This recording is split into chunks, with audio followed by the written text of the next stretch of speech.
What's going on, team? Proof here, and today we'll be going over a sample deck profile for GALLY, Gabarus, Spikes, and Premium. And since this is a sample list, feel free to play around with some of the ratios and numbers, or if you're somebody who's already playtesting the deck out, see if some of the concepts in this sample deck profile is something that you want to try out in your list as well. But definitely nothing set in stone, but I hope it serves as a good jumping off point for you. And I wanted people to have the deck profile in hand because the video after this, I'm going to be showcasing a combo with the deck and kind of releasing a project that I've been working on with this. So at the very least, you have some of the cards in mind and some of the ideas behind them whenever the combo video comes out. So that's why I wanted people to have this first. And before I hop into it, the shell of this deck is what I like to call quote unquote all-star spikes. It's just another way to say V+ spikes. That was just fun to me. But the reason I say that is because it takes some of the better pieces from different Spike Brothers archetypes and put them together into this deck in what I think is a more cohesive whole. So with that being said, let's go ahead and hop into the grade zeros. And for your starter for this, you pick any V starter that you like. Whichever one that fits your fancy more. But the idea behind it is that it's useful to have the draw early on, and it's good to get the quick shield if you're going second because it can feed into some discard effects that we have going on here. And then for the triggers, we have 3 Strider crit, then we have 4 draw PGs. It's pretty standard stuff. One over trigger. Over trigger preference is up to you. You can play Gamma Geld for the continuous power and crit, or you can just play the generic over trigger if you want to get the double 100 million powers. Totally up to you.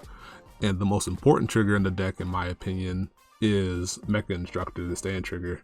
And the reason for that is because it feeds into some of our combo plays. And it's important because you can trigger his ability through GALLY, because GALLY returns to the bottom after the attack is over, and Mech Instructor doesn't need to be charging necessarily for his trigger to activate.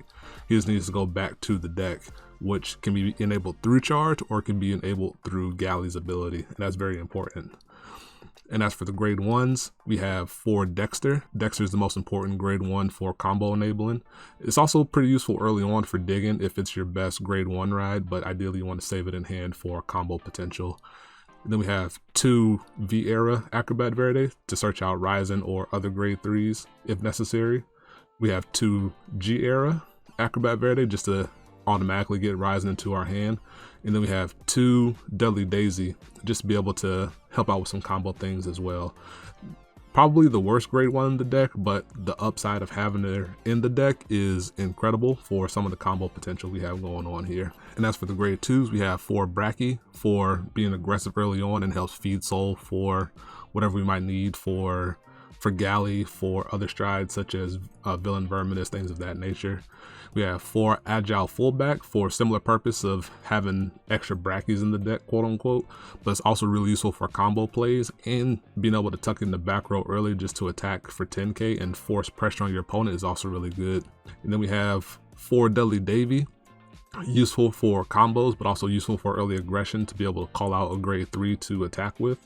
And then in a similar vein, but I guess in a lesser vein as well, is Rorna, because she can also find you grade 3s to call and is also useful for combos, but she's of lesser importance in my opinion than Deadly Davy in some capacities because Deadly Davy has more targets, one of which being Deadly Daisy. And then we have 1 Jumbo the Stun Gun, an oldie but goodie. I have him as a 1-up here because he's useful for your low counter blast combos should the situation occur, but it's not something you want to put a whole lot of resources into in my opinion. So right now I have it as just a tech 1-of. And as for the grade 3s, of course you have 4 Ryzen Nova for the double force generation and being able just to put a whole lot of pressure on your opponent by abusing that double force circle. And we have 4 Deadly Lucifer, which I believe is the first time I've ever put 4 Deadly Lucifer into a deck, but is high importance to be able to use this to make sure we have enough counter charge to be able to pull off our combos. And it's also another reason why being able to generate soul is sometimes important because his ability costs us a soul blast every time we use it. And then we have 4 heal guards just to help us get maybe a counter blast if necessary, or to help us survive the early game if we're feeling threatened and pressured. And as for the G zone, we have 2 GALLY, our first and principal stride, thing we want to go into first and foremost and abuse to max efficiency, which is why the deck is built the way it is. You can also play more of them if necessary, but I think 2 is a good number to start off with for testing purposes. Then we have 2 Agarus in case we need it. It's likely going to be the backup first stride to use in most cases if Galley is for whatever reason not the good option to go into. Then we have 2 Violence Ace if necessary to use it just to draw ourselves some cards. Then we have 1 Villain Verminous as a payoff for being able to generate some of the soul with the Brackies and the Agiles in case, again, Galley isn't a good option to go into. 1 Formido for first stride in case we need to nuke a board. 1 Dust filler spot, but something I thought would be good to put in. It can be any other stride really in case you don't have a dust or don't want the dust. And then 1 Hellheart 8 just to round out the deck, and of course it's always going to be our finisher in those games where it's necessary. We have 2 Evita just to make sure we can try her out and see how she goes. Being able to put some stuff back to the deck, and it's also really useful. And then in a similar vein, we have Hecaton Gaze, useful for being able to pluck cards from Soul in case we need to put a Brachy or an Agile back to the deck for combo purposes. And then 2 Linus just for big shield and just being able to flip up something to G-Zone in case it's necessary to accelerate into Hellheart 8. So the basic idea behind the deck and the way it's built is that you want to try to stride first on your opponent. So if you're going first, you want to hold on grade 2 and pressure your opponent into riding first. Or if you're going second, make sure you're in a position to where your opponent feels compelled to ride up, and then you ride up, stride, go into Galley, and then you combo off and then win the game from there. So that's the general idea behind it.